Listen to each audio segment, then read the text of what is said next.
పని పూర్తి చేయడానికి తగినంత డబ్బు లేదు, డబ్బు సరిపోదు, నా ఇంటిని పోగొట్టుకుంటాను, ఎందుకంటే తీసుకున్న డబ్బు చెల్లించలేకపోతున్నాను, ఇలాంటి మాటలు మీరు పదే పదే చెప్తుంటే మీరు ఖాళీ చెక్కుల మీద సంతకాలు పెడుతున్నారన్నమాట.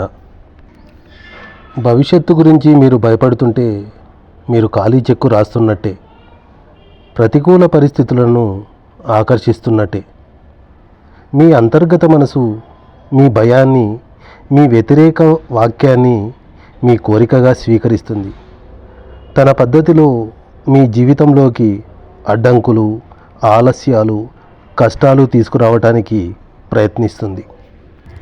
సంపద ఉందని భావించే వ్యక్తి ఖాతాల్లోకి మరింత సంపద వచ్చి చేరుతుంది. తన దగ్గర తక్కువ ఉందని భావించే వ్యక్తి ఖాతాలోకి మరింత తక్కువ దొరుకుతుంది. మీరు మీ అంతర్గత మనసులో ఎంత జమ చేస్తే దానిని అది అన్ని రెట్లు అధికంగా పెంచుతుంది. ప్రతిరోజు పొద్దున లేస్తూనే మీరు మీ అంతర్గత మనసులో సమృద్ధి, సంపద, శాంతి సంబంధిత ఆలోచనలను జమ చేయండి. ముఖ్యమైన అంశాల మీదే ధ్యాస ఉంచండి. ఎంత తరచుగా వీలైతే అంత తరచుగా మనసులో వాటి గురించే ఆలోచించండి.